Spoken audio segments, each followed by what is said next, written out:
মা, তুমি কি আমাকে চকলেট খাওয়ার জন্য টাকা দিবে? আমার না অনেক চকলেট খেতে ইচ্ছে করছে। দাও না মা, দাও না আমাকে টাকা। আমি বাঘ মামার দোকানে গিয়ে একটু চকলেট কিনে খাই। জিয়া, এ আবার কি বায়না ধরছিস? এত টাকা আমি কোথায় পাবো? প্রতিদিন তোকে চকলেট খেতেই হবে। চকলেট খেলে দাঁত নষ্ট হয়ে যায়। চকলেট খেতে হবে না। মা, দাও না, আমার যে খুব চকলেট খেতে ইচ্ছে করছে। দাও না মা, দাও না। আচ্ছা ঠিক আছে, এত করে যখন বলছিস, এই নে 20 টাকা। 10 টাকা দিয়ে একটা চকলেট খাবি আর 10 টাকা ফেরত এনে আমাকে দিবি, কেমন? বাঘারে, আমার সদাইয়ের কত টাকা হলো একটু হিসাব করে বল তো বাবা। বুড়িমা, তোমার এখানে 100 টাকা হয়েছে। আমি হিসাব করে দেখেছি। দাও এখন আমার 100 টাকা। বাঘা, কি বলছিস রে বাবা?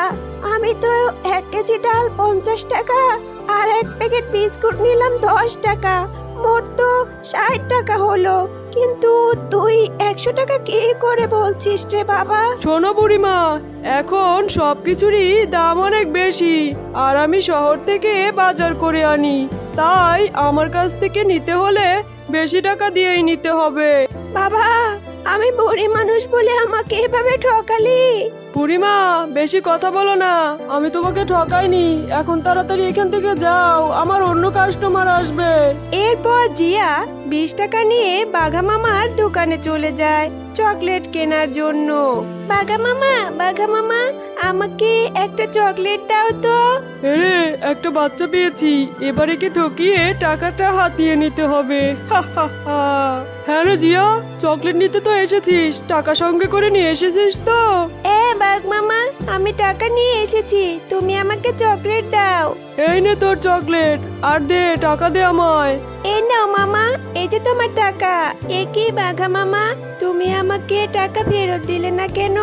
আমার মা তো 20 টাকা দিয়ে বলেছে 10 টাকা ফেরত নিয়ে যেতে আর 10 টাকা দিয়ে চকলেট খেতে, কিন্তু তুমি তো আমাকে কোনো টাকাই ফেরত দিলে না।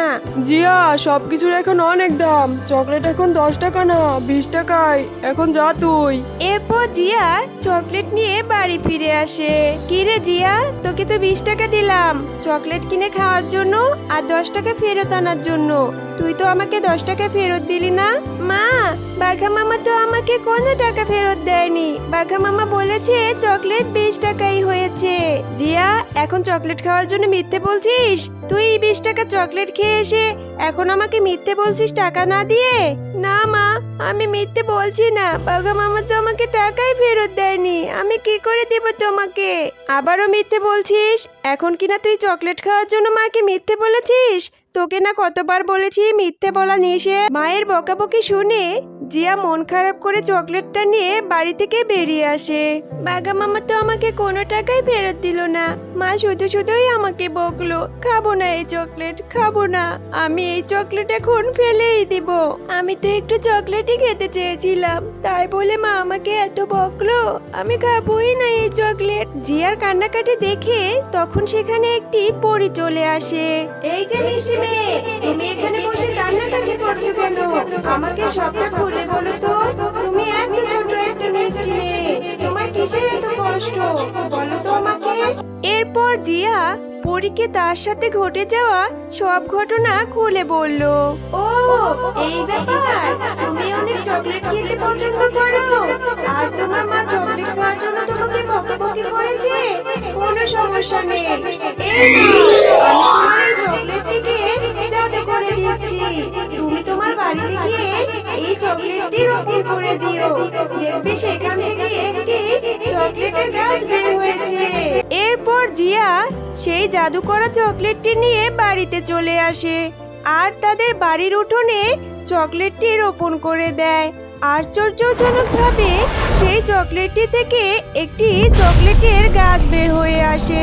মা, এসে তাড়াতাড়ি দেখো, আমাদের বাড়ির উঠোনে কত বড় একটি চকলেটের গাছ হয়েছে। আমি এখন থেকে চকলেট খেতে পারবো।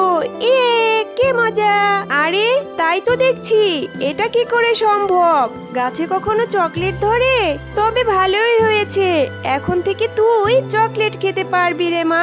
বন্ধুরা, তোমাদের যদি গল্পটি ভালো লেগে থাকে তাহলে এক্ষুনি আমাদের চ্যানেলটি সাবস্ক্রাইব করো।